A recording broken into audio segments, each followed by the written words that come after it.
Wisp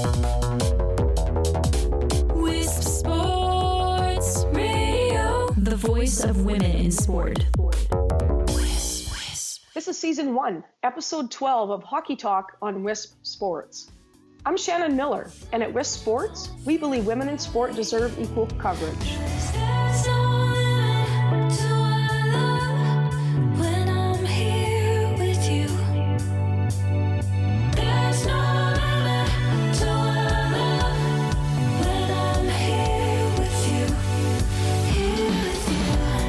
Hockey Talk is presented by Instat, a video product that is used by professional teams around the world.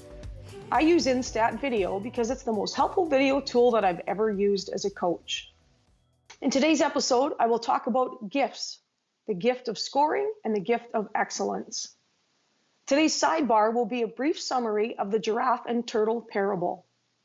Thank you for joining me. I'm honored to have my own hockey podcast show on Wisp Sports and to be part of the most popular and influential podcast organization for women in sports globally. Today's podcast is titled The Gift of Scoring Excellence. Since we're in the Christmas season, I'm going to talk about the gift of scoring. Before we get to the how-to, let's start with what opposes scoring, and let's start with goaltenders. Goaltenders are bigger today. They are also better all-around athletes and therefore better goaltenders. Another aspect of the game that opposes scoring is that teams are better defensively today. Coaching is better, and many coaches teach defense first. The potential result of these factors could be fewer direct attacks, fewer in-zone opportunities to attack the net, and that coupled with better goaltending potentially creates fewer goals. Fewer goals leads to less excitement and entertainment in a game, as well as the obvious, fewer wins. So while I do encourage coaches to be strong defensively, I also encourage coaches to give extra special attention to becoming more powerful offensively. Take pride in having the most powerful offense possible.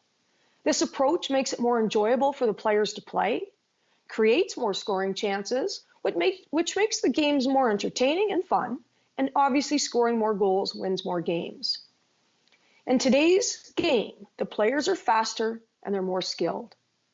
As coaches, we need to work on individual offensive skill development, tactical skill development, and team offense. Some examples of individual skill development to improve offensive skills are quick release shooting, one-timers, escapes, squaring for the puck when attacking rebounds. Some examples of tactical skill development are delays. Turning away from pressure is what a delay is. Keeping the puck, feet moving, eyes up, turning away from pressure, and then you can hit the second wave of the attack coming into the zone. Off the delay, you can initiate the cycle. Off the delay, you can let a double drive go through. Two people driving to the net to create space for you, and you can simply delay and continue by skating lateral with the puck and shooting with that traffic going to the net. Some examples of offensive team play are working on offensive zone entry. I like to talk a lot about offensive zone entry and trying to score in the direct attack. Another example of offensive team play and scoring is attacking off the cycle. You can initiate the cycle and do a shallow cycle and attack the seam off the cycle. You can initiate the cycle and have it be a deep cycle, and then you can go east to west behind the net and use a quick strike with the defenseman jumping in. There's lots of different ways to attack off the cycle, and that is an example of offensive team play. And then simply going low to high.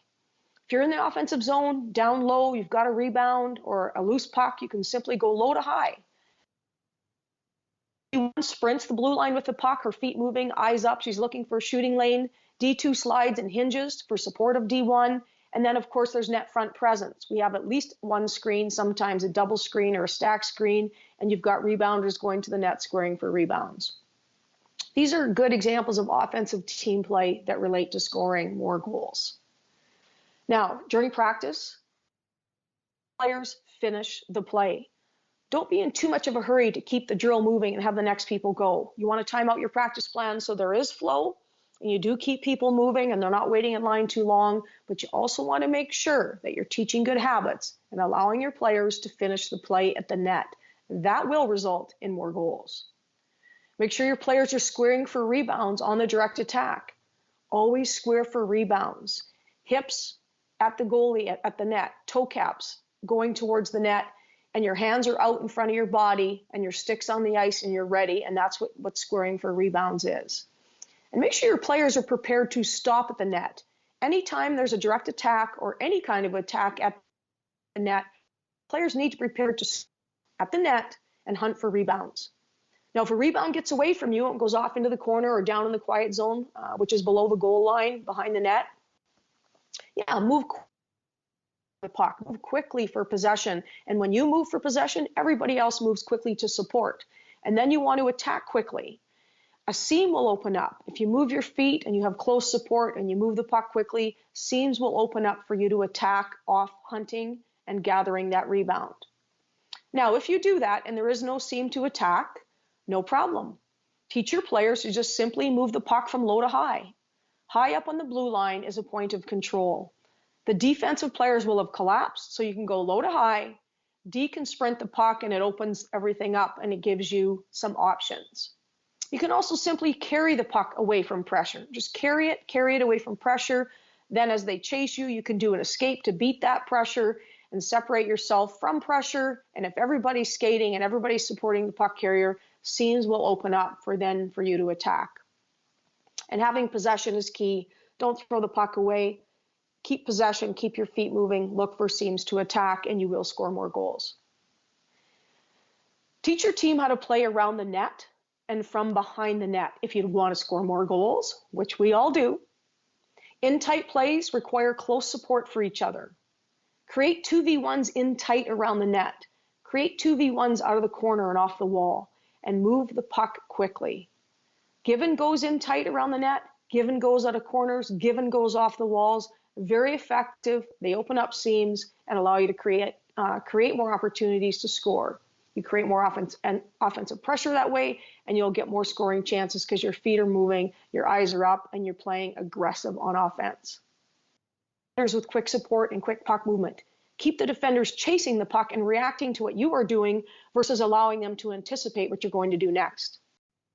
You've heard me say this times. Allow your players to be creative in the offensive zone, including around the net and playing from behind the net. Players do takeovers, or sometimes we call them exchanges, a takeover or an exchange. So players do takeovers or exchanges in all areas of the ice. Well, doing them behind the net is a good tactic. It makes the goalie a bit uncomfortable, and she's guessing at what side the puck's going to come out on. Takeovers and exchanges can cause slight confusion and hesitation for the defenders, which gives the offensive team a couple of seconds to capitalize on this. Players can also simply put the puck off the goalie's pads soft to create rebounds from any angle. It's not a bad play, it's a good play. Bad angle shots have the element of surprise in their favor. It's a good play. Net front players, always be ready. Anytime you're around the net, your stick's on the ice and you expect the puck, whether it's a shot pass for a redirect, a rebound that comes out into your space for you to gather and shoot quickly, always expect the puck, whether it's off the pads, off the back wall, or a shot from anywhere. Hunt the puck, and if you gather a puck in close, go up under the crossbar. You will score more goals if you can teach your players the individual offensive skill of gathering a rebound quickly on the forehand, backhand, off balance, on balance, and up under the crossbar. So the gift of excellence. We're going to talk a little bit about mediocrity versus excellence. We must be prepared to get uncomfortable to get past mediocrity. The opposite of mediocrity is excellence. We want to stand out and succeed, but we want to buckle up because mediocrity hates excellence. Excellence is not random, it's a choice, and it is accomplished by design. Innovate and be different, because following the herd is a sure way to mediocrity. We build success on resilience and courage, and we absolutely must get comfortable being uncomfortable. We must be prepared to be vulnerable. And we must ask ourselves, what are we willing to do to get where we want to be? It's imperative to begin with a positive mindset, positive language, and positive messaging. It's important to align with people and expectations that meet our standards. We must trust our instincts as they are one of our most precious resources. Even ourselves have instincts. Our instinct has a rhythm. Find it, feel it, and go with it. And when you find yourself on the wrong path, when you find yourself on the wrong path and your instincts are alarming you, take a time out, take a step back, pause, reflect, and maybe rethink what you're doing. If you want greatness and you're receiving less, get off that path and get on the right one for you. We don't want to lower our standards, be someone we are not, or have regrets.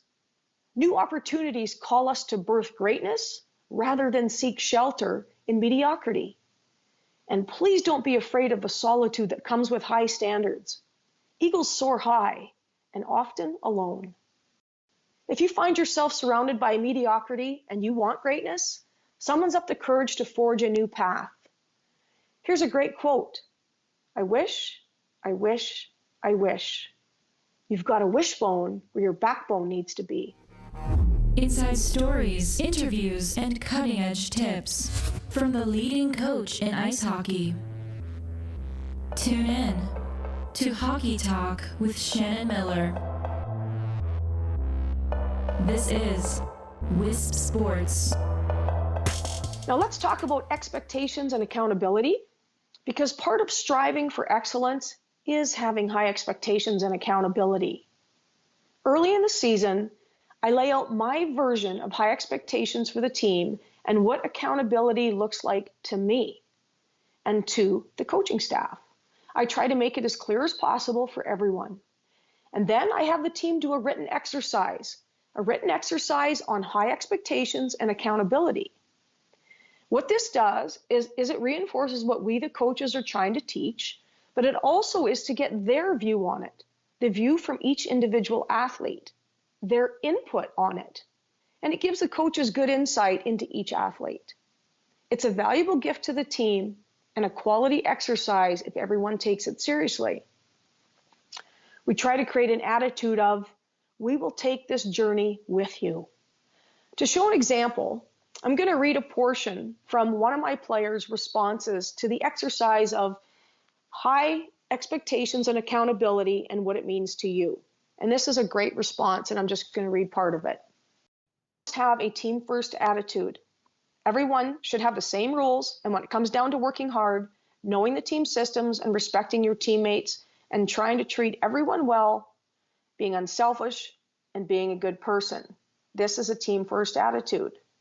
It's extremely important to have an open mind to changes, to see them as positive challenges instead of thinking about the past and how things used to be. If we want to be the best team, we need to hold each other accountable. This requires honesty and courage on behalf of the players, not just the staff. High-level athletes should be able to do this. It's our responsibility to each other and to the team. We need to make sure we take care of our own role on the team and accept our role on the team, but also make sure others are on the right path as well. We all have a responsibility in that. Our leaders should lead the way and encourage others so that they feel themselves important, and that the players who maybe play less should give energy to the ones who need it. The players with the least playing time will usually determine the team identity and possibly the success or failure of the team. They can choose to be proud and work their butts off, or they can ruin the season for everyone. We don't want or need or can afford teammates like this. Teammates that make excuses, blame others, mediocrity, people that are stuck in the past, people that are self-centered, and people that are lazy. What we need for teammates in order for us to be successful, we need players that have confidence, positive energy, players that embrace challenge, players that problem solve, players that are honest and have high standards, players that understand the success of the team comes first and that they trust in the process, players that commit to the team identity and the team plan, players that respect everyone on the team and have patience for growth. So that's one player's response from an exercise that I did with my team. And I had many, many, many very good responses, but I wanted to share just a piece of that with you and help you direct possibly your team with having high expectations and holding them accountable, and just my gift to you, an exercise that will help get them there. Now, my sidebar today is a brief summary of the giraffe and turtle parable. I have shared this parable before on season 1, episode 5, but I had so much positive feedback about it, I decided to throw in a brief summary of it today for the sidebar. With their long necks, giraffes stand tall, have a strong, clear vision with a great view, and they live their life at that level. Now, giraffes operate in the same space as the turtle. The turtle, as cute as it may be, cannot see above the grass. The turtle eats at its own level, lives at its own level, and that's all it can see, and it's all that it knows. The turtle creates its perspective from that level. The giraffe creates its own perspective from a higher level with a better view. So as a giraffe, don't let the attitudes and behaviors of the turtles bring you down. Now, to continue on the thread of excellence, there is a simple philosophy called between the lines. The starting line and the finish line. In between these two lines is a space, a blank canvas, and a mystery to be solved. This space is an opportunity to create and invent, to create what does not yet exist, to become who we not yet are. It's exciting. Each day is fresh and new, and an opportunity to build on what we already have and what we already know and what we have already done. An opportunity to start over if you need to or want to. We can create a new practice, get rid of an old bad habit, and start a new positive habit in its place. We can begin an adventure. There is a beginning and an end, but we can move these lines to create space for just one day, 1 week, a month, a year, or a lifetime. There is a beginning line and a finish line, and in between is our space. So it's our story and it's our documentary. So how do I become my best self? For me, my mind is naturally curious. I read a lot, I meditate, and I often take notes, whether it's a book I'm reading, a TV show I'm watching, or a conversation with somebody, anybody, on any topic. And I do a lot of research myself. I enjoy learning. So when I make my best decisions, when I do my best work, and I actually feel my best self, it's when I am prepared and I'm trusting my own instincts. The drive to do what you're good at is instinct, and your instinct will draw you to the unique expression of your gifts. Destiny pulls us beyond the familiar toward our future, always. Nothing outside of us can make us who we are. It's already in us. Deep in our gut, we know there's more we can get out of life. I've had to do some fighting in my lifetime. I've fought to keep standing up when life tried to knock me down. I've fought haters and instigators, liars and betrayers, but every fight was worth it. I really work at striking a balance between being a peacemaker and a warrior. At different times in our lives, one will be more dominant because of the circumstances we find ourselves in, but they are both always there. They say that the mighty oak tree, which can grow up to 80 feet tall and 100 feet wide, is nothing but a nut that refused to give up its ground. The acorn that rarely gets larger than 2 inches tall has the capacity to grow to nearly 1,000 times its size. That's exciting for us and our potential. People who are determined to pursue destiny sometimes look crazy to other people. Other people just don't get it. So don't worry about them. Pursue your own destiny and trust the gift of your instincts. When you align yourself with people who inspire you and help draw out the best in you, you will find your best self. I hope we will all look back over our hardships and respect the people we were along the way. The journey is long and we will all be tested. Now I want you to picture in your mind a beautiful butterfly. A butterfly that is very colorful. And Ram Dass has a really simple saying. Everything in your life is there as a vehicle for your transformation. use it. Vision is the ability to see beyond our present reality, to create, to invent what does not yet exist, to become who we not yet are. Good questions to ask ourselves as we strive to become our best self. What makes us feel alive? What gives us our juice? We all need to figure it out, and whatever it is, let's do more of that. Let's make that a big part of our personal story. Happy holidays from Wisp Sports. Thank you for listening. Follow and comment on social media. Twitter is @Wisp Sports. My Twitter is @Miller12Shannon. My Facebook and Instagram is @Coach Shannon Miller. My website is CoachShannonMiller.com. Check out the latest drill of the week. You can find links in the show notes for this episode at wispsports.com and find more coverage of women's sport. Thanks for supporting women in sport everywhere.